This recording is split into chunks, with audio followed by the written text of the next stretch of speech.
Hello everyone and welcome back to Let's Talk FGO Wanted, the show where we let you know if you want to roll that 5-star. We're combining the powers of young and old, day and night today. We're talking about Ptolemy I, SOTER, a new SSR archer, 5-star archer, if you're not familiar. And if you're not familiar with this show, aka if you're new here, Wanted is a video series. There's a lot of them, 137 to be exact. We do or where I cover a servant's real-life history and folklore, their fate lore, their mechanics in FGO, and more, to let you know if you want to roll, before the banner comes out. So get ready to enjoy all of that, and I don't really have any further intro, so let's slide on over into the slides.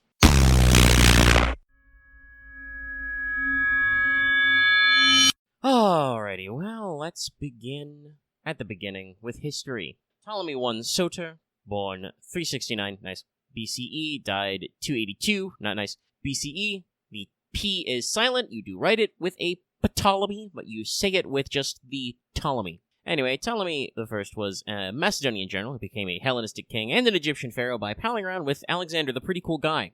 Ptolemy is the English rendition of the original Greek Ptolemaios, which means warlike. The SOTER part of the name means that you can translate this or render it in English as Ptolemy the Savior. So, you know, high opinions. Now, while Alexander clocked in a lot of achievements in his mere 32 years, Ptolemy lived to be about 85, so, you know, he's going to be chock full of history, aka this section is long. So, Ptolemy's mother was Arsinoe of Macedon, a noblewoman descended from the royal house who founded Macedon. She spent some time as a concubine of Philip II, the father of Alexander, and so there was some suggestion that Philip was Ptolemy's father, but modern scholarship suggests this is a myth to give the Ptolemaic Dynasty more cachet. His father was probably a man named Lagus, which was Arsinoe's husband, and is otherwise not notable in history. Sorry, my guy. Even if not half-brothers, Alex and Ptolemy would have been relatives due to being descended from Alexander I, the founder of Macedon, and thus in Macedonians, personal mythology, being descended from Heracles. Ptolemaios was one of Alexander's 7 somatophylaces? Somatophylaces. No, that's definitely not how you say it. Literally bodyguard. These 7 served not only as the king's guard, but also as highest-ranked generals. Ptolemy was counted among the elites such as Aristonius, Lysimachus, Paetheon, Leonatus, Perdiccas, Hephaestion, and later the 8th, Picustus. I'm assuming that's a hard C. Now, Ptolemy was likely educated as a royal page. He served as an advisor to the younger Alexander, and like several of Alexander's companions, was briefly exiled from Macedon before returning for his coronation. Ptolemy's early military career is not super well detailed, but we know he was present at several key battles in Persia, such as the Battle of Issus, and was said to be among Alexander's companions when he sought the oracle at Siwa Oasis in Libya. This was where, the oracle told him he was the son of Zeus. Not sure what was up with the oracle. He was definitely appointed to the Somatophylaces by 330 BCE, and was one of the people responsible for stopping the conspiracy of the Pages. That was an attempt on Alexander's life. Ptolemy was also responsible for taking in Bessus, the guy who assassinated Darius III from his own men who betrayed him, to Alexander, and he led several successful military sub-campaigns in modern-day Afghanistan, Pakistan, and India. So, started out pretty normal as just another guy in the crew, but was trusted with more and more military power as Alexander's campaign went on. As a result of all this, Ptolemy was given many honors, including several physical rewards, alleging crowns, diadems, etc., various titles, and was one of Alexander's generals married to a Persian noblewoman at Susa. This was Artakama.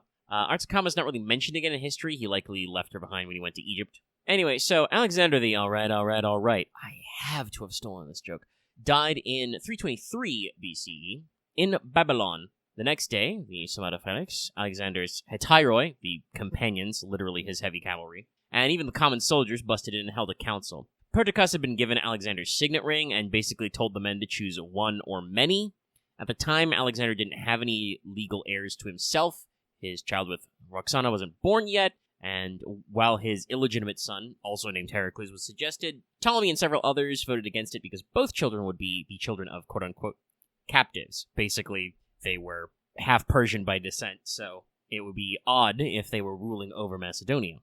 Now, several of Perdiccas' opponents came forth to claim that he would also end up regent anyway, whether or not he was actually named as Alexander's successor, since as Alex's second-in-command, he would likely look after the hegemon's former children. So there was a very brief civil war that broke out. I've heard this referred to in several places as the War of the Nerves. But this brief war took place before the real meeting got called, and Ptolemy stood with Perdiccas against the pressing of the general named Meleager, who stood for Arrhidaeus, Alexander's half-brother. And basically, at the second meeting, Perdiccas was made regent for Philip III Arrhidaeus, and then later the young Alexander IV, and they started working some stuff out at the partition of Babylon, where all the generals started to, move around some stuff and elect themselves satrap, or governor of various areas. Ptolemy is said to be the one who proposed that, Perdiccas had the power of regency in the name of the king, all of Alexander's generals be given the position of satrap, which is the Persian term for regional governor, across his empire, and Ptolemy himself requested being given Egypt, Libya, and Arabia. These governors became known as the Diadochi, the successors to Alexander. The most famous ones were Ptolemy, Cassander, Lysimachus, Seleucus, and Epirus, but there were quite a lot of them. Almost immediately, Ptolemy began making money moves. Originally, Alexander's body was intended to be entombed in Macedonia by Perdiccas, which is usually part of the kingly rigmarole. It was tradition in Macedonia that the new king would bury the previous king. Now, Ptolemy knew that Alexander's wish had been to be buried at the temple of Zeus Ammon in Libya, at Siwa Oasis. So, Ptolemy hijacked Alexander's body in Damascus, had him first buried in Memphis, and then later in Alexandria, giving himself the, royal treatment. This seems to have upset Perdiccas, to put it mildly, who launched a punitive invasion of Egypt. This did not go well for him. Perdiccas was unable to cross the Nile, and ultimately his own men killed him rather than have him lead them in disaster against Ptolemy, who had already expanded into Cyprus and would eventually add parts of Syria and Judea to his government, though the Ptolemaic Egypt would grow and shrink over time. Now, after the removal of Perdiccas, Ptolemy was offered the position of regency, but he continued to be smart and show restraint. He didn't fall for the trick, he was comfortable with his lands in Egypt, and certainly Ptolemy was the kind of guy who realized that while Alexander was pretty cool, his empire did not last his death because of lack of clearly defined socioeconomic areas and lines of succession, and Ptolemy was like, nah, you're not going to call me Alexander's successor. That's a bum rap. Nobody can catch up with that guy. This even continued into the Diadochi Wars, which followed, as the Diadochi, settled out who got what bits for sure, several of them being quite concerned over Macedonia and the position as Alexander's successor. But Ptolemy only declared himself king after the other satraps started doing it. Basileus, nobody else was claiming this, and then, they got it applied. Now, during his reigns, Ptolemy was known for having several marriages and children. His first consort was Thais. She was a female companion of Alexander, Hetera. The best analogy I can give my audience, probably, is that as an educated entertainer and artisan, it was kind of like a Japanese geisha. There might have been sex work involved, but it might also have just been, hey, dudes want to hang out with ladies, and given the prevailing attitudes of the time period, those ladies need to actually be, educated in things that are entertaining, because that's not normally how we, treat our upper-class ladies. So she was Ptolemy's mistress. It's said that Alexander liked having her around, but again, we don't know if that was infamous or if just Alexander thought she was a cool conversationalist. Thais, in some works, is credited with instigating the burning of Persepolis at the drunken party with Alex and the boys. So in case you don't know that one, Alexander's boys got a lot of hand and burned down Persepolis after defeating the Persians. And like I said, it's entirely possible that she is credited with saying something that got everybody riled up. Some historical sources say Ptolemy married her legitimately. Others say that their relationship was semi-official. Her death isn't recorded. It is said that they did have children, but not a lot is known about what happened to them. They did end up going off various places, but that was Lagus, Alexander, Leontiscus, and Erene. Now, as mentioned above, Alexander married Ptolemy to Artacama, but they didn't have any reported children, and she doesn't seem to be taken to Egypt. Ptolemy cut that one out basically as soon as Alexander was dead. His third wife was Eurydice of Egypt, daughter of Antipater I, who became regent after Perdiccas. She had 4, possibly 5 children with Ptolemy. The 5th one is kind of a matter of debate, but the ones you know for sure were Ptolemy Coranus, Meleager, named after apparently that other general, and not a great pick, Ptolemais, not Maios, Mais, and Lysandra. Ptolemy Coranus and Meleager, the younger there, went on to briefly be Macedonian kings. There was a lot of kerfuffling over the Macedonian throne, and so they went on, being descended from Antipater, to claim it. It is believed that Ptolemy repudiated Eurydice at some point, but again, the exact dates of even their marriage and then their thus divorce aren't really clear. Also, again, there's no records that state he was doing it, but at this point, Ptolemy was calling himself, king of Egypt, possibly pharaoh. He could have been double-dipping using royal privilege, or not. His final wife was Berenice I, Berenice I. She was originally Eurydice's lady-in-waiting and her cousin.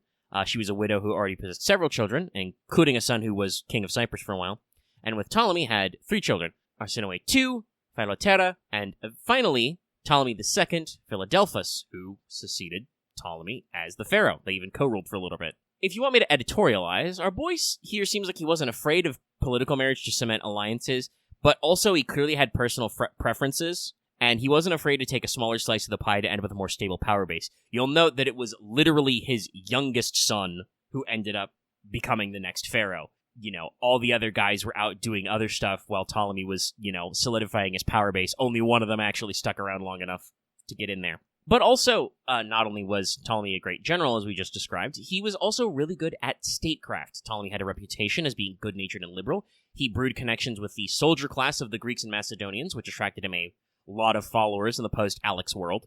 But also, he worked pretty strongly with the natives. Several public works we'll talk about, but, he was not totally inured to the Egyptian way of doing things, and even promoted a syncretic deity, Setepus, a originally Osiris-Apis combo deity that, he kind of fused with the Hellenistic deities. In Egypt, he instituted sweeping economic reforms by reorganizing their coinage, and he made it a closed economic zone where basically in Egypt you could only spend Egyptian minted coins, and Egypt had only just, before the Hellenistic period, started on coinage, so, he went through multiple phases and years of reforming all that. And he eventually replaced the image of Alexander on coins with himself around 299 BCE. But he was also a great supporter of public works. He commissioned the construction of the Pharos at Alexandria, a massive lighthouse which was one of the 7 wonders of the ancient world. He built a big fuck-off lighthouse. Also, it's commonly believed that he laid out the plans for the Great Library of Alexandria, which was close to the Pharos, which was also one of the largest in the ancient world, but the library wasn't formally organized and constructed until the time of Ptolemy II. Ptolemy was also a scholar and historian. He was said to have written an eyewitness account of Alexander's campaign, which is sadly now lost, though it was used as a source for several later historians. The text was at the time considered to be fairly straightforward and honest, in antiquity. Modern historians believe that Ptolemy's narrative was probably extensively biased against Perdiccas, which makes sense, but generally the kind of thoughts and statements he made read to historical readers as being, sober, honest, not self-aggrandizing. We don't actually have the source material to double check. Like I said, historians now are pretty sure that he had some anti-Perdiccas narratives in his commentary, but we don't know. Ptolemy was also, a sponsor of arts and sciences. He was said to be a sponsor of the mathematician Euclid, the father of geometry. Funny anecdote, allegedly, Ptolemy read Euclid's Elements and found it a tough read to get through, and reportedly Euclid said, as reported anyway, "Sire, there is no royal road to geometry." So all in all, Ptolemy lived a long, productive life. He had many children. He secured his place in history. Alexandria, as the capital of Ptolemaic Egypt, flourished a major beacon of Hellenistic culture. Yes, that was a pun. And this whole Hellenistic thing was established by the various Diadochi. Their, successor states kind of solidified this Greek fusion culture. But also, it helped build a more independent Egypt. The Ptolemaic Dynasty would last almost 300 years. It ended with the reign of course, Cleopatra VII, who was an independently reigning pharaoh, and eventually was slurped up into the great Roman question. So, moving on to lore. Ptolemy was already fairly well known in fate before this appearance. The noble phantasm of Alexander the Great is the Ionoi Hetairoi, the Ionian companions. This literally represents his heavy cavalry, bodyguards, and other great commanders inside a reality marble, which he can summon forth. And so Ptolemy was depicted when the Hetairoi were used. He is the dark-skinned, light-haired guy who looks a little bit like Emmia. There's a couple of lookalikes in the reality marble. I personally think it would be funnier if it was actually like Waver and Emmia inside there because of, the non-linearness of servant time. But also just saying that there are some ancient guys who looked a little bit like them is fine. Now, Ptolemy here manifests as an archer because of his noble phantasms. Normally, he's armed with a spear, shield, and swords. He could likely qualify for basically all the other positions in the Knights classes. Also, I wasn't able to find any, hard and fast details about, what units Ptolemy commanded and served under. There were some references that he did actually get named as, naval commander, even though I don't know if he actually did much at the naval battles. But that could mean that he could also be rider, especially if he was also in the Hetairoi cavalry. Now, Ptolemy is one of those rare cases which was often alluded to but shows up very rarely in Fate, where he legitimately has 2 prime periods, shining, moments in his life. One of those things that, comes up in, interviews or, FAQ questions, oh, what if a servant, details a historical character or a mythological character who had, 2 primes of life, because they're supposed to be summoned in their prime? And it's well, you get a weird guy. He can show up as a young general, personal companion to Iskander. He is a conqueror and adventurer, and ultimately, holds his position in the Diadochi Wars, so he is, a successor to Alexander. But as an old man, he is the successful king of Egypt who built a powerful, long-lasting dynasty and is associated with great wonders of the ancient world. So both old and young Ptolemy are servants. In FGO, Ptolemy is supposed to be able to switch back and forth easily because of a combination of factors, one of which was that he was born with an innate ability similar to memory partition, like the Magecraft used by the Atlas Institute. But also the second is that his old mode is considered to be synonymous with the Library of Alexandria himself, so he can use his skills to basically access it and alter the information stored in his Saint Graph. In terms of personality and ability, as a servant who's kind of the overlap of both these periods, old and young are functionally the same. They have the same personality and mindset underneath everything, but their appearance of how they do things might look different. You might have different feelings based on how they act, but they're fundamentally the same guy. Young Ptolemy's MP is a magical mirror which converts energy into light and heat. Eventually, he would use that to build the Library of Alexandria around.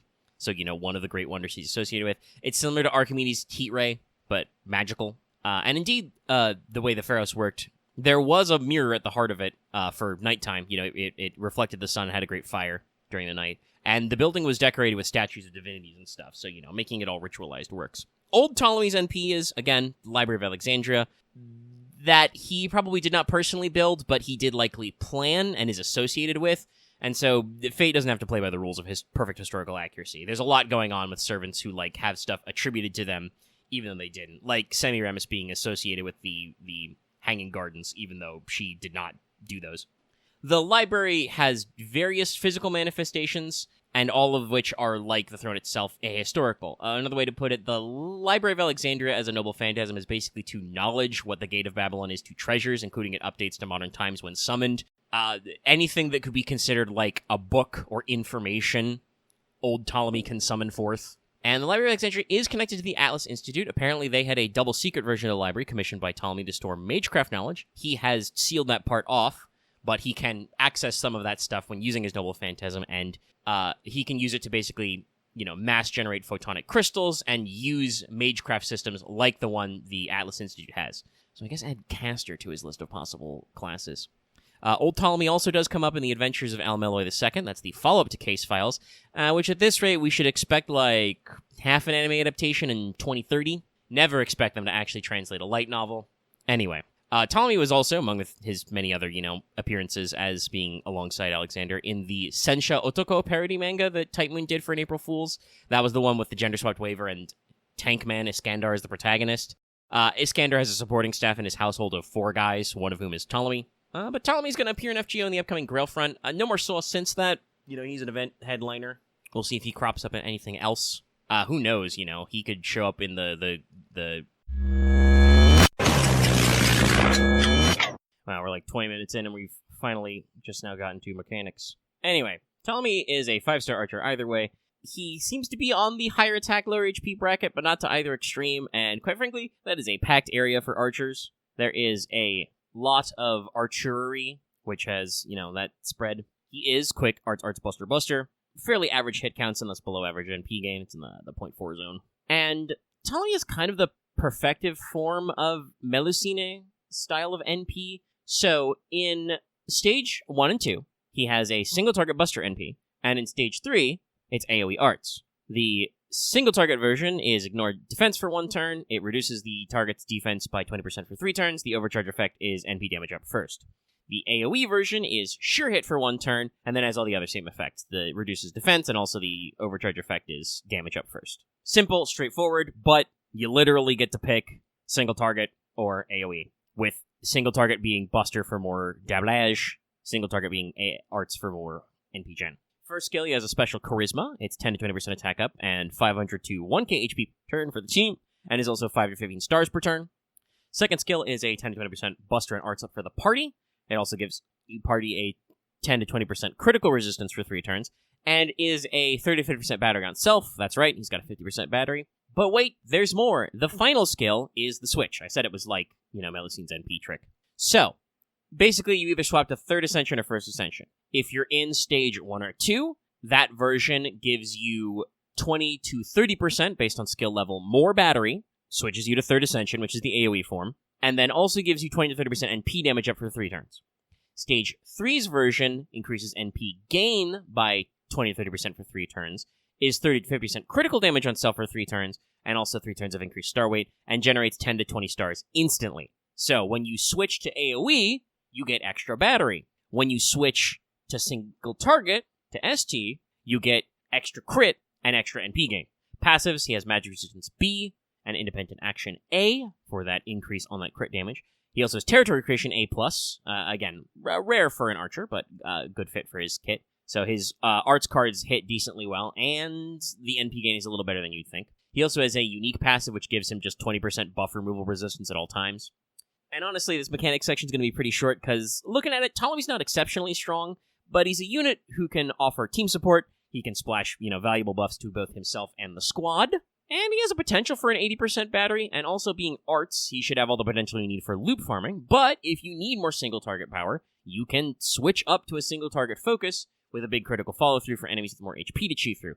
Something which in our current farming environment is very handy. But also, unlike Melusine, he can go back. You can use him, you can juice him up for an early wave, juice him up, have him switch, he's got a 50% battery, so have him switch up, do the big damage in an early wave, and then switch back to AoE in a pinch for later waves, which have more guys. It's true flexibility. So even if he's not, hyper impressive in terms of damage on his own, the fact that you can truly switch back and forth, depending on which ascension you start at, when you apply the skills, if you get skill cooldowns and stuff like that, all that fun stuff. Now, for party comp, though, this is going to be pretty tricky. Ptolemy himself is both Buster and Arts. Obviously, for farming, if you're doing 3-turn to 3-turn to 3-turn wave clears, the Arts squad, including Castoria, Tomo, Lady Avalon, and all the others, are very successful. If you want to amplify Buster, you can try the likes of Merlin, Oberon, Koyan of Light can work out, help reset his skills too as well with Koyan. He does have 2 Buster cards. Chiron is an archer who gives a targeted tricolor buff, and Future Pretender Dante has the ability to selectively gas up Arts or Buster depending, so he can be a team player no matter which form of Ptolemy you're using. But still, it can be a little tricky. Like I said, most of you are probably just going to cruise control the AoE Arts part. If you gotta do the switch over, you gotta watch out for that. I will also say, you can't go wrong with the inclusion of somebody like a Castoria, Lady Avalon, or regular Merlin in there, because Ptolemy does lack hard defenses himself. He has a little bit of defensive options in that he has a little bit of HP regen and has a little bit of crit resistance. But, he doesn't have, an invul or an invade or anything, or, a serious attack down on enemies. It's mostly offensive stuff. So keep that in mind if you're doing CQs or just any other situation where you might get bonked on the noggin. For CEs, craft essences, you're probably going to want to maximize his damage output. Ptolemy does not have a trait damage or any other kind of, multiplying bonus damage effect. So if you want to just juice him up, he's got a 50% battery himself. Black Grail or Heavens feels ideal for this. There are also a few other CEs, Winner's Eye, the Cutie Beside Me, etc., which give you both starting NP and a common trait damage. Cutie, I think, is male or female. Winner's Eye is riding. There's several of these, so keep your eyes peeled for those. Basically, give him a trait damage, for his own effects. And now for my vaunted other stuff. Essential materials. Ptolemy's pretty normal. He needs some cores, he needs some eggs. Most of those are several years old. You should probably have a few lying around and know where to get more. Skills are going to be pretty normal, except you will need 24 ether photons per skill. That is a mat that came out earlier this year, so keep that in mind. Now, banner-wise, Ptolemy's not entirely rare, but most of his rate-ups are a bit away. So in Grailfront that's upcoming, he will be available. He also should be on the non-Lucky Bag banners for 9th Anniversary's rotation next year. And in year 10, he's going to be out there as well. We should have the Archer Weekly campaign, number 2, and the Wings of Tears, which does kind of tie back to this Grailfront event in a couple of years. He will also be on the pickup banner for that. Unless I'm, talking crazy, because time is an illusion, I'm pretty sure Grand Duel Archer isn't out yet, so... Or if it was pretty recently. So, he should be in that spread as well. And as a limited SSR, he'll be somewhere in all future Lucky Bag summons. That's about it, though. Don't forget to turn in your library books. And if you want more info on the Grail Front itself, check out last week's episode of Let's Talk FGO, our podcast on this channel. Came out last Saturday for public. Check it out, please. Don't forget to be subbing to the channel and supporting us on Patreon as well if you want to know more about how we felt about the event and other stuff we got upcoming. And it's Spooky Month. We got some extra content O's coming up for you as well. We'll be getting on those I'll be getting on them in the upcoming, days. Obviously we're about halfway through the month, but there's only so much stacking up of materials we can do. Also, as usual, let me know in the comments if you like some of the changes we did. We added a little extra visual flair. I already did this for the FGO Wanted, but obviously that video wasn't super popular. I know. It's okay. Do let me know how you feel about the sound transitions. Normally we'll probably keep with the King Crimson sound pack, but I just had to switch up to the old school for this one for obvious reasons. Anyway, that's going to be everything we've got for you. Make sure you're liking and commenting on the video, you're subscribing, you're ringing the bell so you always know we post these videos. I do tend to post Wanted kind of, willy-nilly, usually to coincide with maintenance. So if you've got your notifications on, you'll be knowing that we're posting. Consider joining our channel memberships for badges and emotes. And consider supporting us on Patreon. Could have gotten this episode early. Can get access to other content like audio of Let's Talk FGO, voting on certain video poll topics, and other steez. And it does really help us out, especially when YouTube is sometimes more chaotic about the revenue stream. I'll have more to say about our patrons in a minute after our musical outro. No, it's not More Camel by Camel.